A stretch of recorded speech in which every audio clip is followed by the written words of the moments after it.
ओम नमः शिवाय। जय श्री राम, हर हर महादेव। आज की वीडियो में कई बच्चे बार बार ये कमेंट करते हैं कि गुरुजी बरकत नहीं हो रही घर में, क्या करें क्या ना करें। तो आज की वीडियो में आपको बताऊंगा कि घर में कैसे आप अपने घर में बरकत ला सकते हैं, कौन से ऐसे उपाय आप कर सकते हैं जिनसे आपके घर में बरकत आती है। देखो, बरकत का मतलब आपको सबसे पहले समझना होगा। बरकत का मतलब होता है कि आपके घर में जो बीमारियां पहले आपकी सैलरी को कंजप्शन कर रही थी, आपकी सैलरी पूरी बीमारियों में जा रही थी, या फिर उल्टे सीधे खर्चों में जा रही थी, आपकी गाड़ी घोड़ा खराब हो रही है, ठीक है, आपकी बाइक खराब हो रही है, उनमें आपकी सैलरी जा रही थी, या फिर आपके शरीर में कोई एक्सीडेंट हो गया, उसकी आपकी सैलरी, आपके पैसे जा रहे हैं, वो रुक जाना। और जब वो रुक जाते हैं तो कॉमन सी बात है, जो आपका खर्चा इन चीज़ों में जा रहा था जो दिखता नहीं है, वो बचना शुरू हो जाता है। ये बरकत होती है।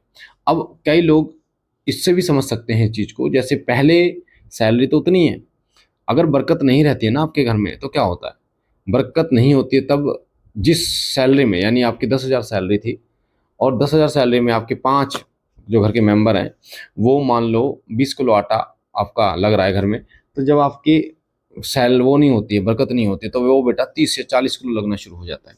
यानी कि खर्चे एक्स्ट्रा लगने शुरू हो जाते हैं बच्चा। यानी कि जो खर्चा आपका कम होना चाहिए वो ज़्यादा बढ़ जाता है, हर चीज़ में नुकसान होना शुरू हो जाता है। तो इसको आप समझ सकते हैं, बरकत ना होना। और जब बरकत होती है तो बचना शुरू हो जाता है। अब आपको क्या करना चाहिए बरकत में, ध्यान से सुनिए। सबसे पहला कार्य आपको करना चाहिए वो है कि आप अपने घर की कुलदेवी और कुलदेवता को मनाइए। हमारे घर के अंदर बरकत का जो मेन रोल प्ले करते हैं वो हमारे घर के कुलदेवी और कुलदेवता होते हैं बेटा। हमारे घर की कुलदेवी और कुलदेवता का को ही पूरा श्रेय जाता है हमारे घर की बरकत का। अब उनको कैसे प्रसन्न करना है, अब कई बच्चे ये प्रश्न कर सकते हैं वीडियो को सुनते सुनते, गुरुजी हमें तो पता ही नहीं हमारे घर के कुलदेवी कुलदेवता कौन है। तो उनको भी मैं बताऊंगा कि कैसे आपको अपने घर की कुलदेवी कुलदेवता का पता कर सकते हैं, कैसे आप उनको प्रसन्न कर सकते हैं। वीडियो को लास्ट तक सुनना, एक एक चीज बारीकी से आपको समझ में आए और आप खुद इस उपायों को कर सके। तो सबसे पहले आपको क्या करना है, अपने दरवाजे पर एक तेल का, जो सरसों का तेल होता है, उसका दीपक लगाना है। शाम के समय जब सूर्य ढल जाता है, सूर्य भगवान जब ढल जाते हैं, ठीक है, अस्त हो जाते हैं उस समय।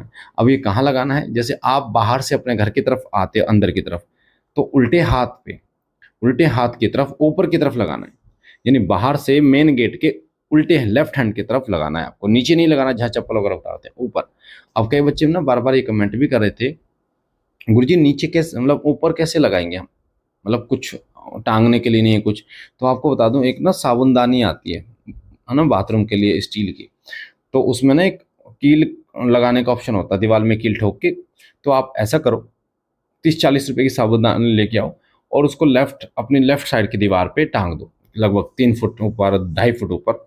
और उस पर अपने घर की कुलदेवी का दीपक लगाना है, सरसों के तेल का। उसमें 2 लौंग 2 इलायची डाल देना एक टाइम, हर हफ्ते उनको चेंज करना है, ठीक है। अब जो दीपक लगाओगे वो किस नाम से लगाओ, जिनको अपने घर की कुलदेवी और कुलदेवता के विषय में पता है तो वो उनके नाम का लगाए। जैसे हमारे घर की कुलदेवी शीतला माता है, तो मैं शीतला माता के नाम का लगाऊंगा। कई लोगों के घर की कुलदेवी बेरी वाली माता, तो वो बेरी वाली माता के नाम से लगाएंगे। कई लोगों के घर की कुलदेवी जो है वो दुर्गा माता है, माँ काली है, अलग अलग देवियां हैं, तो वो उनके नाम का लगाए। जिनको नहीं पता अपने घर की कुलदेवी, वो किस नाम से दीपक लगाएंगे, वो लगाएंगे ओम मम कुल देवी भ्यो नमः। वो बोलेंगे ओम मम कुल देवी भ्यो नमः, 3 बार बोलेंगे और तिल्ली लगा देंगे दीपक में, ठीक है। तो इस प्रकार से आपको दीपक लगाना है। आप इस उपाय से आप लगभग लगभग 1.25 महीने आप करके देखिए, आपको खुद महसूस होगा कि आपके घर की कुल देवी प्रसन्न हो गई है, स्वयं आपको दर्शन भी देगी। और साथ साथ में आप ये भी महसूस करेंगे कि जो बहुत ज़्यादा परेशानियां आपको आ रही थी, एक्सीडेंट बार बार में हो जा रहा था आपका, या फिर बीमारियां घर में छोड़ नहीं रही थी, फालतू फंड के जो खर्चे हो रहे थे वो होने बंद हो जाते हैं और आपके घर में बरकत होनी शुरू हो जाती है। पहला काम तो ये करना शुरू कीजिए। दूसरा कर्म आपको करना है, दूसरा करना कर्म आपको क्या करना है कि आपको एक ना गुल्लक लेनी है बच्चा। गुल्लक नहीं होती है जिसमें बच्चे पैसे जोड़ते हैं, वो गुल्लक आपको लेनी है। और हर महीने अपनी सैलरी में से कुछ, यानी कि जैसे 10,000 रुपये आप कमाते हैं तो 100 रुपये हर सैलरी में से अपने घर की कुल देवी या कुल देवता किसी के भी नाम का आपको निकालना शुरू कर देना है। इसका प्रभाव बहुत विकट होगा। उन पैसों को आपको अपने पर्सनल यूज में नहीं लेना है। इस बात का विशेष रूप से ध्यान रखिए, ताकि बाबा जी की कृपा, आपके घर के कुलदेवी कुलदेवता की कृपा आपको प्राप्त हो सके। आपको केवल और केवल वो उन्हीं के नाम पे निकालने हैं, उन्हीं के भंडारे के लिए निकालने हैं, उन्हीं के जो भी आप उनके नाम से कुछ करना चाहते हैं। तो आपको हर महीने अपनी सैलरी में से 100 रुपये, मतलब 10,000 अगर आपकी सैलरी है तो 100 रुपये, 20,000 है तो 200, 500 रुपये, भी 500 रुपये आप निकालना शुरू कीजिए। तो आप देखेंगे आपके घर में अच्छी खासी बरकत होनी शुरू हो जाएगी। एक और बात आपको बता दूं, हमारे घर की बागडोर हमारे घर की कुल देवता के हाथ में होती है। इस चीज़ को मैंने आपको पहले बता दिया। कुल देवी और कुल देवता को मनाना बहुत ज़्यादा ज़रूरी है। अगर ये रुष्ट हैं तो आपकी रक्षा कोई नहीं कर सकता। आपके ऊपर से, आपके परिवार के ऊपर से सुरक्षा कवच हट जाता है। तो आपको क्या करना है, कुल देवी और कुल देवता को जरूर मनाना है। आप जहाँ भी जाएं, आपको कुल देवी कुल देवता को पूजना पड़ेगा। आपके कुल देवी कुल देवता आपको पता है, हो सकता है वो 30 किलोमीटर हो सकता है 60 किलोमीटर, हो सकता है 100 किलोमीटर हो, कहीं भी हो। तो आपको महीने में, हफ्ते में, साल में एक बार, कम से कम एटलीस्ट साल में एक बार उनके दरबार में जरूर माथा टेकने जाना है। इस चीज़ का विशेष से विशेष ध्यान रखिए। अब हम बात करते हैं कुल देवी का वास कैसे कराएं अपने घर में। बहुत इंपॉर्टेंट बात बता रहा हूँ, ध्यान से सुनना। आपको पता चल गया आपके घर की कुल देवी कौन है। मैं जैसे मान लीजिए आपको पता चल गया हमारे घर की कुल देवी कैला माता है, शीतला माता है, बैरी वाली माता है, ठीक है, या माँ कालका माता है, दुर्गा माता, जो भी। आपको अपने घर से अठावरी बनानी है, 8 पूरियां और हलवा लेके जाना है। ठीक है, 8 पूरियां और हलवा लेने हैं आपको। और आपको लेने हैं थोड़े से पीले चावल, एक लेनी है सुपारी। और पीले चावलों को आपको सफ़ेद कपड़े में बांध लेना है सुपारी के साथ में। उसमें रख देने हैं 10 रुपये या 1 रुपये, जो भी आपको रखना है दक्षिणा। और आपको अपने घर की कुल देवी के दरबार में जाने से पहले आपको अपने घर की कुल देवी की जोत जला देनी। जोत जला देनी है, जैसे सुबह आपको निकलना है तो जोत जला दीजिए अपने घर की कुल देवी की। और उसके बाद में उन चीज़ों को रख दीजिए। अठावरी को उसके पास रख दीजिए, जो पोटली है यानी सफ़ेद कपड़े में जो चावल हैं पीले, 1 रुपये का सिक्का है, एक सुपारी है, उसको सामने रख दीजिए। और प्रार्थना कर रहे कि हे मेरे घर की कुलदेवी जो भी है, हम आपके दरबार में आ रहे हैं और ये भोग आपका लेके आ रहे हैं। इस भोग को स्वीकार करो मेरी मातेश्वरी। और आपको लेने के लिए सम्मान सहित आपके चरणों में हम आ रहे हैं। आपको लेने के लिए हम अपने घर में आपका वास कराना चाहते हैं, हम पर कृपा कीजिए। ऐसे बोल के आपको क्या करना है, माँ अपने घर की कुलदेवी के मंदिर में निकल जाना है उस भोग को और उसको लेके।